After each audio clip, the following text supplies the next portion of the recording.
જય શ્રી કૃષ્ણ વિદ્યાર્થી મિત્રો, કેમ છો બધા? મજામાં? ઇનોવેટિવ સ્કૂલ ધોરણ 7 વિષય સામાજિક વિજ્ઞાન પાઠ પહેલો રાજપૂત યુગ, નવા શાસકો અને રાજ્યો. તો આ પાઠમાં આપણે ઉત્તર ભારતના રાજ્યો વિશે જાણી ગયા હતા. તેમાં આપણે કેટલાક વંશો વિશે માહિતી મેળવી હતી, યાદ છે ને બધાને? ચૌહાણ વંશ વિશે માહિતી મેળવી હતી, સોલંકી વંશ વિશે, પરમાર વંશ, આ બધા વંશો વિશે આપણે ઉત્તર ભારતના રાજ્યોમાં માહિતી મેળવી હતી. ત્યારબાદ આપણે હવે આમાં દક્ષિણ ભારતના રાજ્યો વિશે માહિતી મેળવવાની છે. તો તેમાં આપણે જોઈએ, નર્મદા નદીની દક્ષિણમાં આવેલા રાજ્યોને દક્ષિણના રાજ્યો તરીકે ઓળખવામાં આવે છે. એટલે કે આ ફોટો તમે જોઈ રહ્યા છો બાળકો, તે નર્મદા નદીનો ફોટો છે અને નર્મદા નદીની દક્ષિણમાં આવેલા રાજ્યોને દક્ષિણ રાજ્યો તરીકે ઓળખવામાં આવે છે અને ઉત્તર સાઈડ જે રાજ્યો હોય તેને ઉત્તરના રાજ્યો કહેવામાં આવે છે. 8મી સદીમાં ઉત્તર ભારતની જેમ દક્ષિણ ભારતમાં પણ અનેક નાના મોટા રાજવંશો સ્વતંત્ર થયા. તો કે 8મી સદીમાં દક્ષિણ ભારતમાં અનેક નાના મોટા રાજવંશો હતા, તે સ્વતંત્ર થયા એટલે કે છૂટા પડ્યા હતા. તેમાંથી કેટલાક વંશો આપણને જોવા મળે છે. તો કયા કયા વંશો આપણને એમાં જોવા મળે છે એના વિશે આપણે જોઈએ. તો તેમાંથી ચાલુક્ય, રાષ્ટ્રકૂટો, પલ્લવ, ચોલ, પાંડ્ય, ચેર જેવા રાજ્યવંશો વિશે આપણને ટૂંકમાં માહિતી મેળવીશું.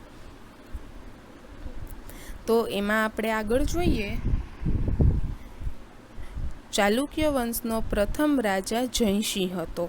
પુલકેશી પ્રથમે ઈસવીસન 540માં વાતાપીને રાજધાની બનાવીને અલગ સ્વતંત્ર રાજ્ય સ્થાપ્યું હતું. પુલકેશી પ્રથમ જે હતા, ચાલુક્ય વંશના પ્રથમ રાજા કોણ હતા? તો કે રાજા જયસિંહ હતા. અને તેમાં પુલકેશી પ્રથમે ઈસવીસન 540માં વાતાપીને રાજધાની બનાવી હતી, અલગ સ્વતંત્ર રાજ્ય સ્થાપ્યું હતું. તો કે એ વંશમાં વાતાપી વર્તમાન સમયમાં બદામી નામે ચાલુક્ય તરીકે ઓળખાય છે. તો કે આ વંશમાં જે વાતાપી હતા તે વર્તમાન સમયમાં બદામી નામના ચાલુક્ય વંશ તરીકે ઓળખાય છે. આ વંશમાં કીર્તિવર્મા, પુલકેશી પ્રથમ, પુલકેશી બીજો જેવા મહાન શાસકો થઈ ગયા છે. જુઓ બાળકો, તમે જે આ ફોટો જોઈ રહ્યા છો તે પુલકેશી બીજાનો રાજા છે, એનો ફોટો છે, જે મહાન રાજા હતા. અને એ વંશના એટલે કે ચાલુક્ય વંશના જે મહાન શાસકો હતા એમાં એક આમનું નામ પુલકેશી બીજા જે રાજા હતા એનું નામ પણ લેવામાં આવે છે. અને બીજા કયા કયા રાજા હતા? તો કે કીર્તિવર્મા, પુલકેશી પ્રથમ, પુલકેશી બીજો જેવા મહાન શાસકો થઈ ગયા હતા. વાતાપીના ચાલુક્યોની સત્તા નબળી પડી ત્યારે તેમની એક શાખા કૃષ્ણા અને ગોદાવરી નદીના વચ્ચેના પ્રદેશમાં સ્થાપિત થઈ હતી. તો કે વાતાપીના જે ચાલુક્યો હતા તેની સત્તા નબળી પડી ત્યારે તેમાં એક શાખા તમને અલગ પડતી જોવા મળે છે, કૃષ્ણા અને ગોદાવરી નદીના વચ્ચેના પ્રદેશમાં તે સ્થપાઈ હતી. તેનો સ્થાપક વિષ્ણુવર્ધન હતો. તો કે તેનો સ્થાપક કોણ હતો? વિષ્ણુવર્ધન હતો. આ પૂર્વીય ચાલુક્ય શાસકોએ પોતાની રાજધાની વેંગીમાં રાખી હોવાથી તેઓ વેંગીના ચાલુક્ય તરીકે ઓળખાય છે. તો કે આ જે પૂર્વીય ચાલુક્ય વંશો જે હતા તેને પોતાની રાજધાની વેંગી ગામમાં રાખી હતી, તેથી તેઓ વેંગીના ચાલુક્ય તરીકે ઓળખવામાં આવે છે. વાતાપી અને વેંગીની જેમ કલ્યાણી પણ ચાલુક્ય વંશની એક શાખા હતી. જુઓ બાળકો, આમાં તમને ચાલુક્ય વંશમાં જ કેટલી 3 શાખા જોવા મળે છે. તો કે પહેલી વાતાપી, બીજી વેંગી અને આ ત્રીજી છે તે કલ્યાણી. બરોબર, આ તમારે ત્રણેય યાદ રાખવાની છે. આ ચાલુક્યો કલ્યાણીના ચાલુક્યો તરીકે ઓળખાય છે. તો કેવી રીતે? જેમ કલ્યાણીમાં પણ ચાલુક્ય વંશની શાખા જોવા મળે છે, એટલે કલ્યાણીમાં આ શાખા જોવા મળે છે, એટલે ત્યાંના ચાલુક્યો જે હતા તે કલ્યાણીના ચાલુક્યો તરીકે ઓળખાયા હતા.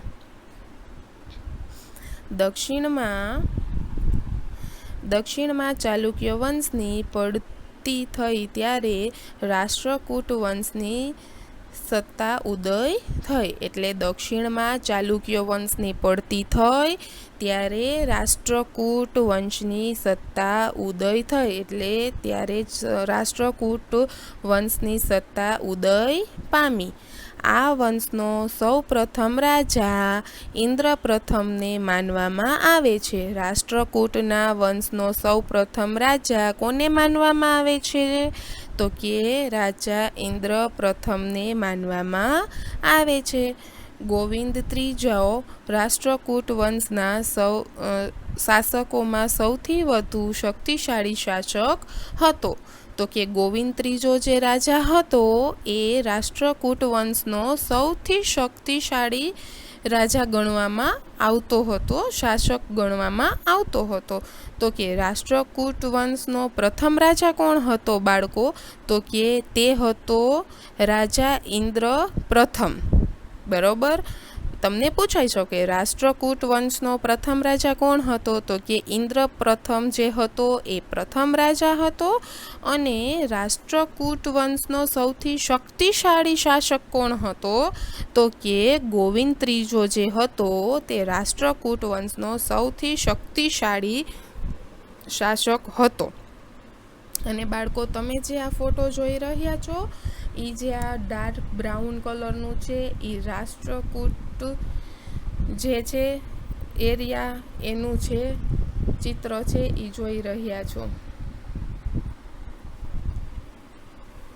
ત્યારબાદ આપણે જોઈએ તો આ સમયમાં યાદવ વંશના 2 રાજ્યો અસ્તિત્વમાં આવ્યા હતા. જો ત્યારબાદ કયો વંશ આવે છે? યાદવ વંશ આવે છે. તો કે યાદવ વંશમાં 2 રાજ્યો અસ્તિત્વમાં આવ્યા હતા. તો કે કયા 2 રાજ્યો અસ્તિત્વમાં આવ્યા હતા? દેવગિરી અને દ્વાર સમુદ્ર એ 2 રાજ્યો અસ્તિત્વમાં આવ્યા હતા. તમારે યાદ રાખવાનું, યાદવ વંશમાં 2 રાજ્યો અસ્તિત્વમાં આવ્યા હતા. તો કે કયા 2 રાજ્યો? દેવગિરી અને દ્વાર સમુદ્ર એ 2 રાજ્યો અસ્તિત્વમાં આવ્યા હતા. એમાં આપણે જોઈએ દ્વાર સમુદ્રમાં હોયસલ વંશનું શાસન હતું. જો એમાં દ્વાર સમુદ્ર નામનું જે રાજ્ય હતું તેમાં હોયસલ નામનું વંશનું શાસન હતું. અને દેવગિરીમાં યાદવોનું શાસન હતું. જુઓ, આ તમારે યાદ રાખવાનું છે. દ્વાર સમુદ્રમાં કોનું શાસન હતું? કયા વંશનું? તો કે હોયસલ નામના વંશનું શાસન દ્વાર સમુદ્રમાં હતું. અને દેવગિરી જે હતું રાજ્ય એમાં કેનું શાસન હતું? તો કે યાદવોનું શાસન હતું. દ્વાર સમુદ્ર હોયસલોની રાજધાની હતી. દ્વાર સમુદ્ર હતું એ હોયસલોની રાજધાની હતી. અને દેવગિરી વર્તમાનમાં દૌલતાબાદ યાદવોની રાજધાની હતી. દેવગિરીને વર્તમાનમાં દૌલતાબાદ કહેવાય છે. જે દેવગિરી હતી એ યાદવોની રાજધાની હતી. એ પણ તમારે યાદ રાખવાનું રહેશે. અને જો બાળકો, તમે આ ફોટામાં જોવો છો તેમાં ચાલુક્ય વંશનું આ ડાર્ક યલો કલરનું છે એ એટલું એનું રાજ્ય હતું. ત્યારબાદ અહીંયા લાઇટ યલો છે એ પલ્લવ વંશનું હતું રાજ્ય. આવી રીતે આપણને અલગ અલગ રાજ્ય જોવા મળે છે. તો હવે આપણે એમાં આગળ જોઈએ તો કે હવે આપણે કલ્યાણી જે વંશનું હતું એના વિશે આપણે માહિતી લેવાની છે. દક્ષિણમાં કલ્યાણી ચાલુક્ય સામ્રાજ્યના પતન બાદ ત્યાં નવા રાજ્યોનો ઉદય થયો. તો કે કલ્યાણી ચાલુક્ય જે સામ્રાજ્ય હતું તેના પતન બાદ એટલે તેના નાશ થઈ ગયા બાદ ત્યાં નવા રાજ્યો ઉદય પામ્યા હતા. તેમાં કયા રાજ્ય હતા? તો કે વરંગલના કાકતીય પણ હતા. તો કે વરંગલના કાકતીય પણ હતા. કૃષ્ણા અને કાવેરી નદીઓ વચ્ચેના ભૂમિ પ્રદેશ ઉપર તેનું રાજ્ય હતું. કૃષ્ણ અને કાવેરીના વચ્ચેના ભૂમિ પ્રદેશો ઉપર તેનું રાજ્ય જોવા મળતું હતું આપણને. વરંગલ તેમની રાજધાની હતી. આવો જ એક મહત્વનો વંશ એટલે પલ્લવ વંશ પણ કહેવાય છે. જો અહીંયા લાઇટ યલોમાં પલ્લવ વંશનું રાજ્ય બતાવેલું છે. આ વંશની સ્થાપના બપદેવે કરી હતી. તો કે કયા વંશની સ્થાપના બપદેવે કરી હતી? તો કે પલ્લવ વંશની સ્થાપના બપદેવે કરી હતી. તેમની રાજધાની કાંચીપુરમમાં હતી. તો કે આ પલ્લવ વંશની રાજધાની હતી એ કાંચીપુરમમાં હતી. મહેન્દ્રવર્મા પ્રથમ, નરસિંહવર્મા પ્રથમ અને નરસિંહવર્મા બીજો આ વંશના મહાન શાસકો હતા. તો કે પલ્લવ વંશના મહાન શાસકો કોણ હતા? મહેન્દ્રવર્મા પ્રથમ, નરસિંહવર્મા પ્રથમ અને નરસિંહવર્મા બીજો આ વંશના મહત્વના શાસકો હતા. કયા? પલ્લવ વંશના. યાદ રાખવાનું છે બાળકો આ બધું. ત્યારબાદ આપણે જોઈએ તો તાંજોર, ત્રિચિનાપલ્લી અને પુદુકોટી જ્યાં આવેલા છે ત્યાં મધ્યકાળમાં ચોલ મંડળનું રાજ્ય હતું. તો કે મધ્યકાળમાં ચોલ મંડળનું રાજ્ય જોવા મળતું હતું. તાંજોર તેમની રાજધાની હતી. તાંજોર હતું તે તેમની રાજધાની હતી. તો કે તેમાં આપણે જોઈએ તો રાજરાજ પ્રથમ. આ ફોટો તમે જોઈ રહ્યા છો તે રાજરાજ પ્રથમનો છે, જે રાજા હતો તેનો. પછી રાજાધિરાજ પ્રથમ અને રાજેન્દ્ર પ્રથમ ચોલ વંશના મહાન શાસકો હતા. જો બાળકો આ ફોટો છે એ રાજેન્દ્ર પ્રથમનો ફોટો છે, જે ચોલ વંશના મહાન શાસકો હતા. દક્ષિણનું આવું એક પ્રાચીન રાજ્ય પાંડેય પણ હતું. જો દક્ષિણનું એક રાજ્ય હતું એ આવું એક પાંડેય રાજ્ય પણ હતું. તો તમે આજે નકશામાં લાઇટ પર્પલ કલર આછો જાંબલી જે જોવો છો એ પાંડેયની રાજ્ય હતું એનું એ નકશામાં તમે જોઈ રહ્યા છો. તેમાં પાંડ્યોનું રાજ્ય નાનું હતું પણ વેપારનું મથક મોટું મથક હતું. જો તમે નકશામાં જોવો છો તેનું રાજ્ય હતું તે ખૂબ જ નાનું હતું, પરંતુ તે જે હતા એ વેપારમાં મોટું મથક ધરાવતા હતા. આ સમયે તમિલથી અલગ થયેલા એક ભાગ પર ચેર વંશનું શાસક હતું. જો તમિલથી અલગ થઈને એક ભાગ ઉપર એનું ચેર વંશનું શાસન હતું. યાદ રાખવાનું છે બાળકો તમારે બધું.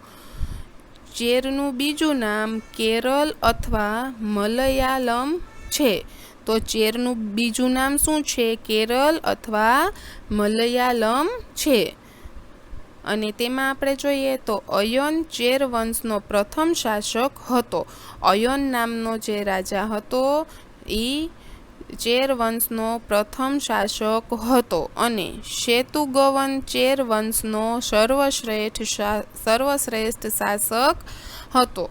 તો કે સેતુગવન જે હતો તે ચેર વંશનો સર્વશ્રેષ્ઠ શાસક હતો અને અયન હતો એ ચેર વંશનો પ્રથમ શાસક હતો. બરોબર. જો આ એક પેરેગ્રાફમાં આપણને કેટલા બધા વંશો વિશેની માહિતી મળેલી છે એ આપણે યાદ રાખવાની છે. એક નોટબુકમાં તમારે નોટ કરી લેવાનું છે અને યાદ રાખવાનું છે. ત્યારબાદ આપણે હવે જોઈશું રાજપૂત યુગની શાસન વ્યવસ્થા, એટલે કે રાજપૂત યુગમાં શાસન વ્યવસ્થા કેવી હતી તેના વિશે આપણે માહિતી મેળવીશું. રાજપૂત યુગમાં વિવિધ રાજ્ય વંશોનું શાસન હતું. એક સમયમાં શાસક રાજવંશોમાં પરિવર્તનો આવતા, પરંતુ રાજનીતિક પરિસ્થિતિમાં કોઈ ફેરફાર જોવા મળતો નથી. એટલે કે રાજપૂત યુગમાં વિવિધ રાજ્યવંશોનું શાસન જોવા મળતું હતું અને એ સમયે શાસકોમાં રાજ્યવંશોમાં પરિવર્તનો પણ આવતા હતા, પરંતુ રાજનીતિમાં કે તે પરિસ્થિતિમાં કોઈ એવો ફેરફાર જોવા ન મળતો હતો. એટલે કે રાજનીતિ જે હતી બધાની અને એ બધું હતું તેમાં કોઈ પણ જાતનો ફેરફાર જોવા ન મળતો હતો અને બધા રાજાઓનું સરખું જ રાજનીતિને ઈ જોવા મળતું હતું. રાજપૂતોમાં રાજાનું પદ વંશ પરંપરાગત હતું. રાજાનો જ્યેષ્ઠ પુત્ર રાજાધિકારી બની તેવું ન હતું. એટલે કે રાજપૂત યુગમાં રાજાનું પદ વંશ પરંપરાગત હતું. એટલે કે રાજાનો પુત્ર હોય તે જ રાજા બનતો હતો. એમાં રાજાનો જ્યેષ્ઠ પુત્ર જે હોય એ રાજ્યાધિકારી બને તેવું ન હતું. એટલે કે રાજાનો જ્યેષ્ઠ પુત્ર એટલે કે રાજાનો જે મોટો પુત્ર હોય, પ્રથમ પુત્ર હોય, એ જ રાજા બને એવું નક્કી ન હતું. જો રાજાને એક જ પુત્ર હોય તો આપણે એમાં જોવા નથી મળતું કે રાજાને નિર્ણય લેવાનો હોય કે કયા પુત્રને રાજા બનાવો, તો એ એક છે તો એ જ રાજા બનતો હોય છે. પરંતુ જ્યારે બે પુત્ર હોય કે તેથી વધુ પુત્ર હોય રાજાને, ત્યારે તેમાં રાજાને નિર્ણય લેવાનો હોય છે કે આમાંથી કેને રાજગાદી ઉપર બેસાડવો. તો તેમાં એ કેવી રીતે કરતા એ જોઈએ. રાજા પોતાના પુત્રમાંથી ઉત્તરાધિકારી તરીકે કોઈ એક પુત્રને યુવરાજ બનાવતો. એટલે કે રાજાને જ્યારે બે કે તેથી વધુ પુત્ર હોય ત્યારે તે એના પુત્રમાંથી ઉત્તરાધિકારી પુત્ર બનાવતો અને તેને યુવરાજ બનાવતા હતા. એટલે કે જે એનો પુત્ર હોય એ એકદમ ગુણવાળો હોય, શક્તિશાળી હોય, તેને એ યુવરાજ બનાવતા અને આ યુવરાજ પાછળથી રાજા બનતો. એટલે કે જે પુત્રને યુવરાજ બનાવવામાં આવેલો હોય એ પુત્ર પછી રાજા બનતો હતો. લોકો અથવા રાજદરબારીઓએ ચૂંટણી કરીને અથવા પસંદગી કરીને રાજાઓની પસંદગી કરી હોવાના ઉદાહરણો છે. જો ત્યારે પણ ચૂંટણી થતી હતી બાળકો, જેમ અત્યારે થાય છે એવી રીતે ત્યારે પણ ચૂંટણી થતી હતી. તો કેવી રીતે થતી હતી? તો કે રાજાની પસંદગી લોકો અથવા રાજદરબારીઓ ચૂંટીને કરતા હતા. જ્યારે રાજદરબારીઓ હોય તે પણ આવી રીતે યુવરાજને ચૂંટતા હતા કે કયો યુવરાજ સર્વશ્રેષ્ઠ છે તેને યુવરાજ બનાવતા અને પછી રાજા બનાવતા હતા. અને લોકો દ્વારા પણ થતું હતું. તો એમાં કેટલાક ઉદાહરણો જોવા મળે છે. તો કે જેમ કે કાશ્મીરમાં યશસ્કરની બ્રાહ્મણોની સભાએ પસંદગી કરી હતી. જો કાશ્મીર રાજ્ય જે છે તેમાં યશસ્કર નામના જે રાજા હતા તેની બ્રાહ્મણોની સભાએ પસંદગી કરી હતી. એટલે બ્રાહ્મણોની સભાએ તેને કાશ્મીરના રાજા બનાવ્યા હતા.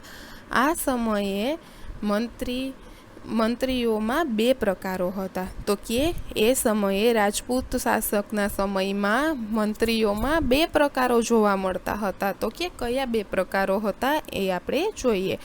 અમાત્ય અને સચિવો એમ બે પ્રકારો જોવા મળતા હતા. પેલું અમાત્ય અને બીજું સચિવો. તો કે અમાત્યનું કાર્ય શું હતું? જે અમાત્ય મંત્રી હોય તેનું કાર્ય શું હતું? તો કે મંત્રણા અને રાજનીતિ કરવાનું તેનું કાર્ય હતું. એટલે કે સભામાં બેસીને સભા બોલાવી, ચર્ચા વિચારણા કરવી અને રાજનીતિ ઘડવાનું કાર્ય અમાત્ય મંત્રી હોય તેનું હતું. અને સચિવોનું કાર્ય શું હતું? તો કે લડાઈ અથવા તો સુલેહનું હતું. એટલે કે બીજા રાષ્ટ્રો સાથે લડાઈ કરવી કે સુલેહ કરવું તે સચિવો મંત્રી હતા તેનું તે કાર્ય હતું. દરેક પ્રકારની નીતિનો અંતિમ નિર્ણય રાજા કરતો હતો. એટલે કે દરેક પ્રકારના નીતિ જે ઘડવામાં આવતી હતી તેમાં અંતિમ જે નિર્ણય હોય એ તો રાજા જે નિર્ણય લે એ જ માન્ય રાખવામાં આવતો હતો. આ સમયે શાસનના અમલદારોમાં મહાપ્રતિહાર અને દંડનાયક જેવા હોદ્દાઓ અમલમાં હતા. નગરની સભાનો વડો નગરપતિ કહેવાતો, એટલે કે નગરની જે સભા હોય તેનો વડો જે હોય, મુખ્ય જે હોય તે નગરપતિ કહેવાતો હતો. રાજપૂત યુગમાં ગ્રામીણ સંસ્થાનું મહત્વ વિશેષ હતું. તો કે રાજપૂત યુગમાં ગ્રામીણ સંસ્થાનું મહત્વ હતું એ વિશેષ હતું. આ સંસ્થાઓનો એવો વિકાસ થયો કે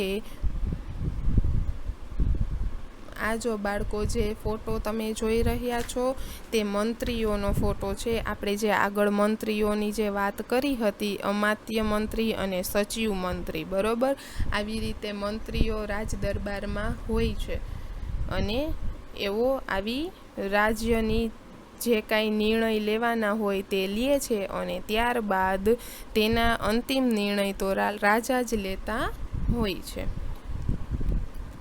ત્યારબાદ આપણે ગ્રામીણ સંસ્થાનું ખૂબ જ રાજપૂત યુગમાં મહત્વ હતું તે આપણે જોયું હતું. અને એમાં મુઘલ કાળમાં પણ ગ્રામ પંચાયતનું મહત્વ રહ્યું છે.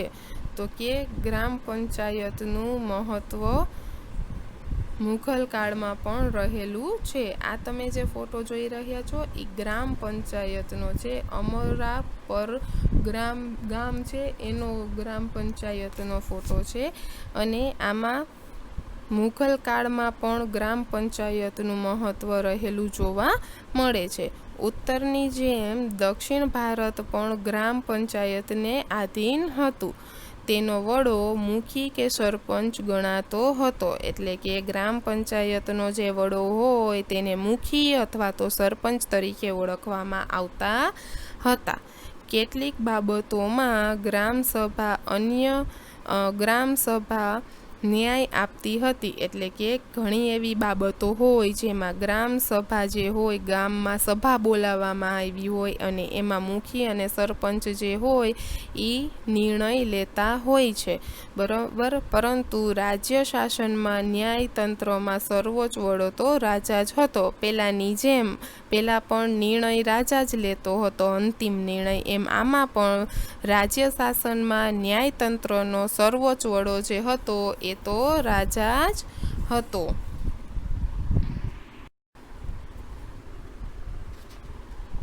ત્યારબાદ આપણે જોઈએ તો વેપાર વાણિજ્ય. તો કે આપણે રાજપૂત યુગનું વેપાર અને વાણિજ્ય કેવું હતું તેના વિશે માહિતી મેળવવાની છે. રાજપૂત યુગમાં વાણિજ્ય વ્યવસ્થા ઉપર દેખરેખ રાખવા માટે એક અલગ વિભાગ હતો. રાજપૂત યુગમાં વાણિજ્ય વ્યવસ્થા ઉપર દેખરેખ રાખવા માટે એક અલગ વિભાગ હતો. આ વિભાગ વિદેશ ખાતેના વેપાર ઉપર જકાત વસૂલવાની, વસ્તુઓનું મૂલ્ય ઠરાવવાની અને રાજ્યના ઉપયોગી થતી વસ્તુઓ મંગાવવાની વગેરે વ્યવસ્થા કરતો હતો. એટલે કે આ જે વિભાગ હતો તે જકાત વસૂલવાની, એટલે કે એક જગ્યાએથી બીજી જગ્યાએ આપણે જાય ત્યારે ટેક્સ આપવામાં આવતો હોય છે એ વસૂલવા માટેનો કાર્ય કરતો હતો. પછી વસ્તુઓનું મૂલ્ય ઠરાવવાનું, એટલે કે કોઈ વસ્તુ આપણે લઈ આવ્યા છીએ આપણા રાષ્ટ્રમાં તો તેનું મૂલ્ય, તેની કિંમત કેટલી રાખવી તેનું એ નક્કી કરતો હતો. અને ત્યારબાદ આપણા રાજ્યને જે ઉપયોગી વસ્તુ હોય તે મંગાવવાનું પણ કાર્ય કરતો હતા. મુખ્ય કર જમીનની ઉપજનો 6થો ભાગ હતો. એટલે કે આપણી જમીન હોય એમાં જે આપણે ઉપજ ઉપજાવી હોય એનો જે 6થો ભાગ હતો તે કર તરીકે આપવામાં આવતો હતો. અને રાજપૂત યુગમાં જમીન ઉપરનો કર લેવામાં આવતો હતો તેને ભાગ નામથી ઓળખવામાં આવતો હતો. કયા નામથી ઓળખવામાં આવતો હતો બાળકો? તો કે ભાગ નામથી ઓળખવામાં આવતો હતો. આજે પણ જમીન ઉપર કર લેવાય છે.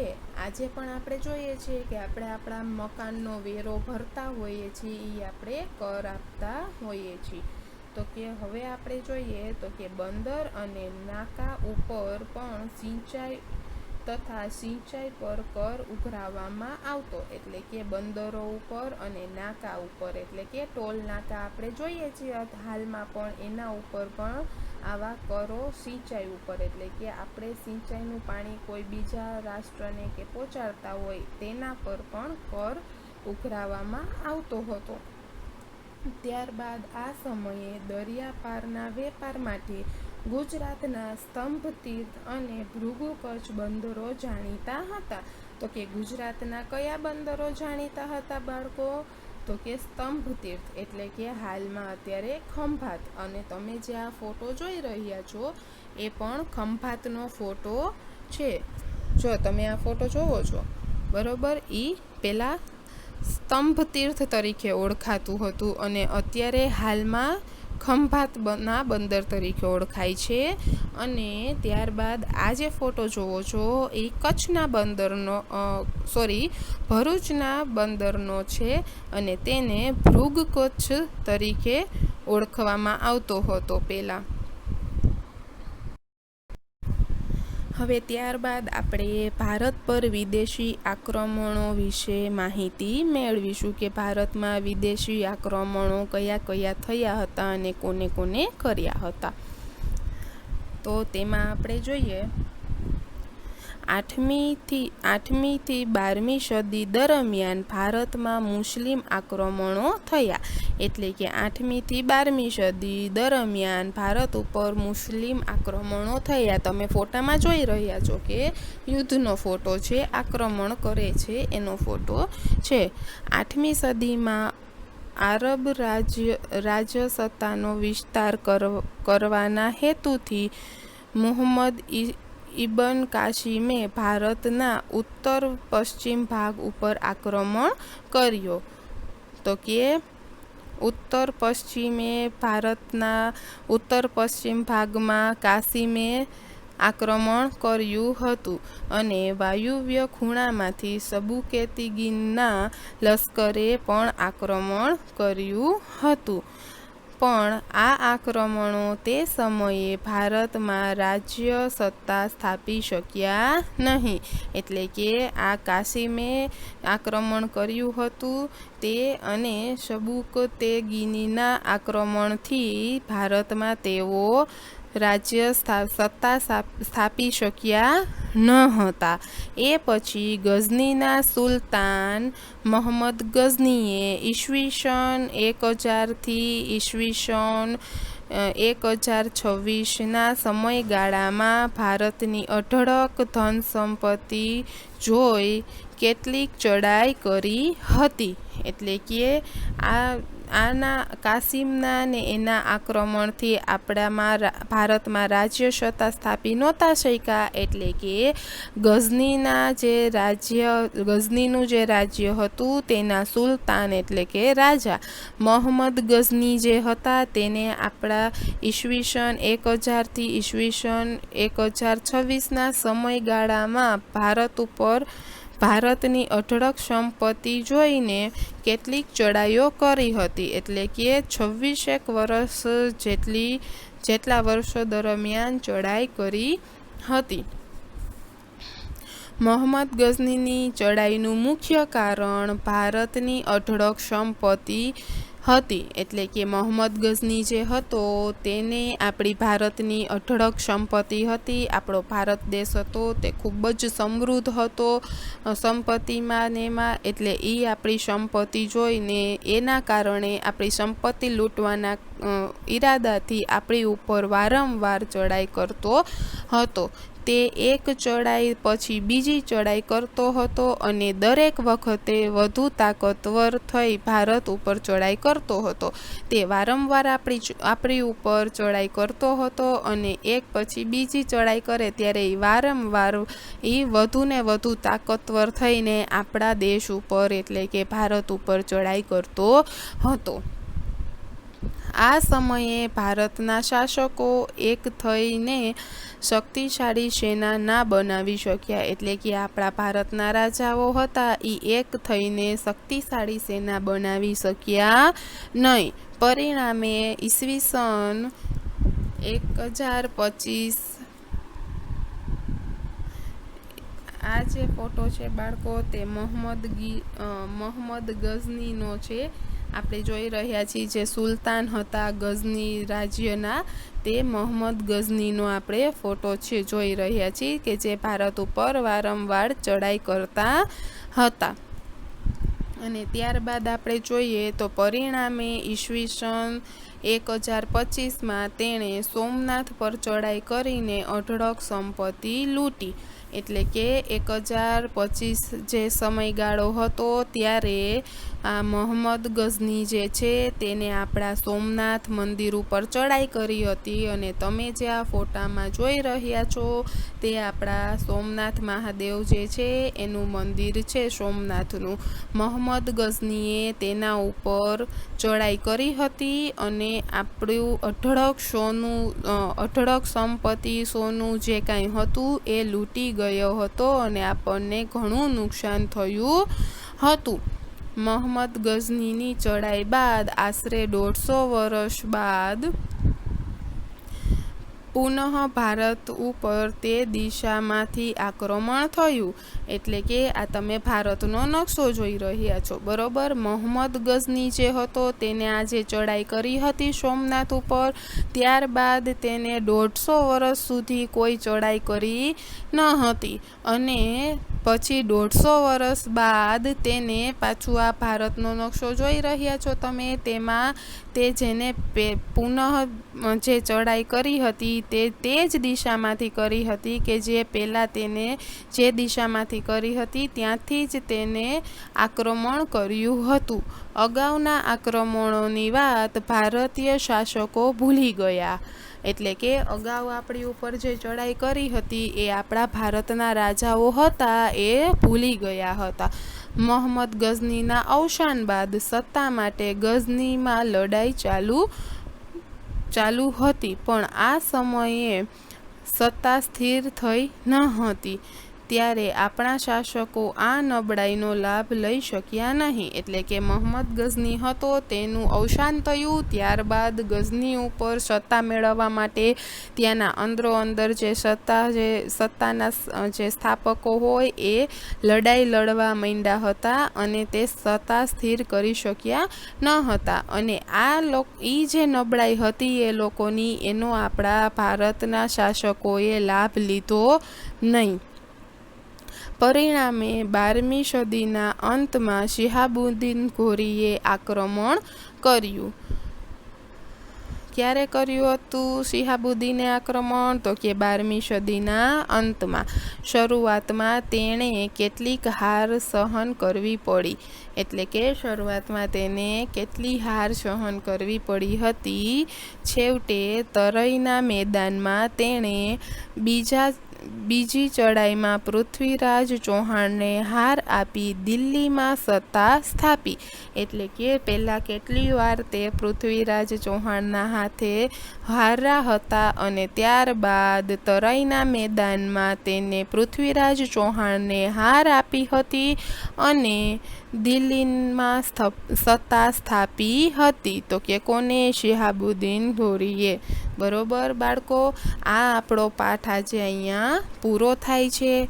તેમાં આપણે ઉત્તર ભારતના રાજ્યો જોયા અને દક્ષિણ ભારતના રાજ્યો જોયા, બરાબર. તો કે આપણે હવે જોઈ લઈએ થોડુંક. તો કે ઉત્તર ભારતના જે રાજ્યો હતા એમાં આપણે કયા કયા વંશો જોયા? તો કે સોલંકી વંશ, પરમાલ વંશ, ચૌહાણ વંશ, ચાવડા વંશ જેવા આપણે વંશો જોયા હતા. કેમાં? ઉત્તર ભારતના રાજ્યોમાં. ત્યારબાદ આપણે આ વિડીયોમાં કયા જોયા? દક્ષિણ ભારતના રાજ્યો જોયા. તો એમાં આપણે કયા વંશો જોયા?